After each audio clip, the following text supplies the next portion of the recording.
Hello again, Squeaker Wood, HCG. I wanted to come back for a minute and oh my gosh, a while ago, just a little bit ago, I got a text message from a friend of mine named Gloria. And Gloria was my boyfriend Paul. It's his mother. Paul was the guy that was killed in the helicopter crash. And she sent me a text, and all it said is, "If I only knew." Now, I'm not going to cry. Maybe. But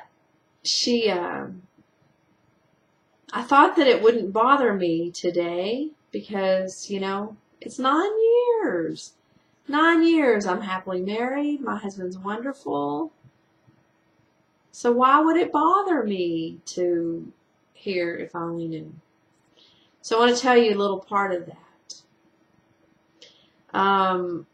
Whenever I was supposed to work, I've told you this, when I was supposed to work on the helicopter, and my youngest daughter, was going to come visit me because whenever I got divorced, my kids wanted to stay with their dad because they lived in a really small town and they started kindergarten there and they were in high school and they wanted to finish school with their peers, which I understood. I mean, it hurt my feelings greatly, but I understood. So, my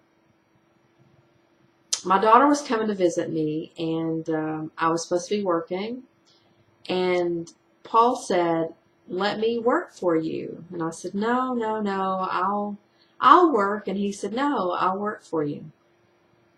So when they got the call to go to this town, it's called Alpine, Texas. They got a call to go down there.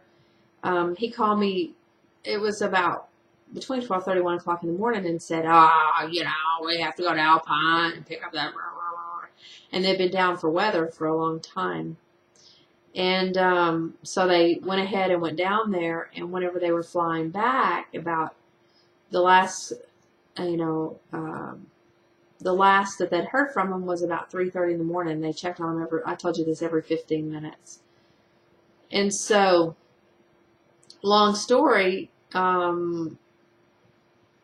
whenever I found out that morning and went to the hospital and we found out that they crashed, I mean, it was the most devastating thing that I could ever imagine happening.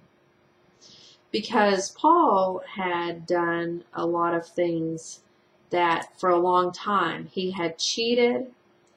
We were roommates. I told you this. We were roommates, and then he left and moved in with this other girl, and but he came over all the time, and he called all the time, and he sent flowers all the time about how much he loved me. And I'm going to tell you, I would sit outside at night and cry and fret, and I don't know if any of you know how that feels to have someone that you love, you care about, and you know that they're sleeping in the bed with somebody else. But it was one of the hardest things that I've ever experienced, and I would just pray, "God, just help me." And I mean, it was a bad time in my life. I was not walking where I needed to be walking. I was not doing what I needed to be doing. I was living my own life. I was living my own, like we all do. And this sweatshirt just kind of sucks up around my neck. And so after everything, after the helicopter crashed, I mean, they gave me a cell phone and all sorts of stuff, and then we were trying to get ready for funerals and all that. Well, I hadn't checked my locker for a while at work, and I went to my locker and I checked it, and there was a letter in there, and it was typed, and it was called "If I Knew." And it was dated 3/21/12 a.m. And when I read it, it said, "If I only knew. If I only knew This would be the last time I would see your face. I would tell you that I loved you. And I would tell you that I'm sorry for all the hurt that I've caused you. If I only knew that today was my last day to live, I would do this and this and that. I mean, it just went on and on. And whenever it came time for funerals, I had this ring I wore on my finger all the time. It's just like this one, but it was gold, and I wore it on my finger all the time, and he always asked me for it. Like, no, you can't have it. Go ask your girlfriend for it. No, and he's like, I don't love her. I didn't.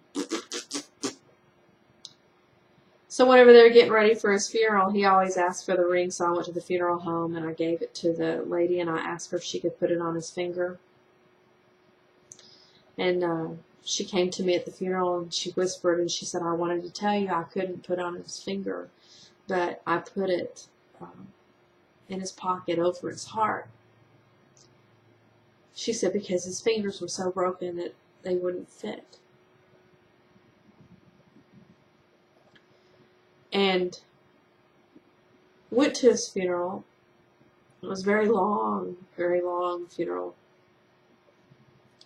And his parents, his girlfriend sat with his parents, but they came to me and asked me if I would speak. And I read the poem that he gave me, the letter that he gave me at his funeral. And, you know, I share this with you today because I didn't think it was going to bother me. And I don't know why it does, because I'm happy. But his mother texts me all the time and tells me she loves me and she cares about me and that she's praying for me. I told Lauren Sugarbug a minute ago, I said, you know what? I didn't realize how much bad things happened to me in March. So, anyway, I just wanted to talk about it. I don't know why, and I hope it's not too downing.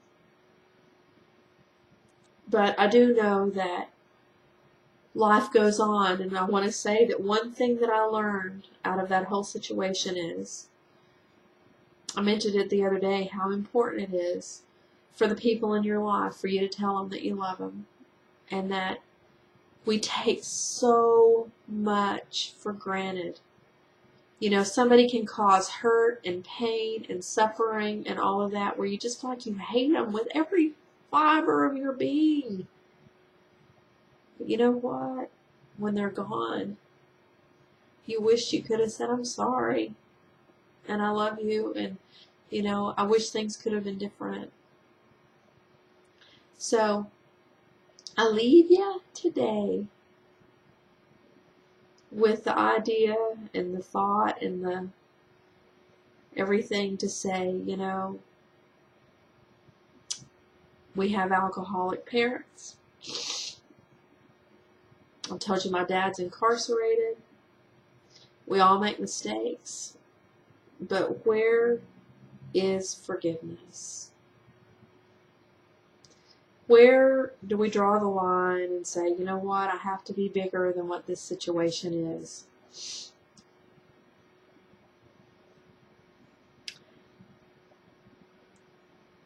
I'm sorry again for being a bummer, but you know, the text this morning just sent me into like a little tiz for a minute, and you know, like I said, I love my husband, and it's not about a love-hate thing. It's about, I guess it was the most painful thing I've ever experienced. And whenever I went to a counselor after it was over, and she told me I had to write letters and tell him how he hurt me and how much I hated him, and I couldn't do it.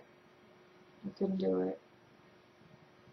So, anyway, I'm going to go.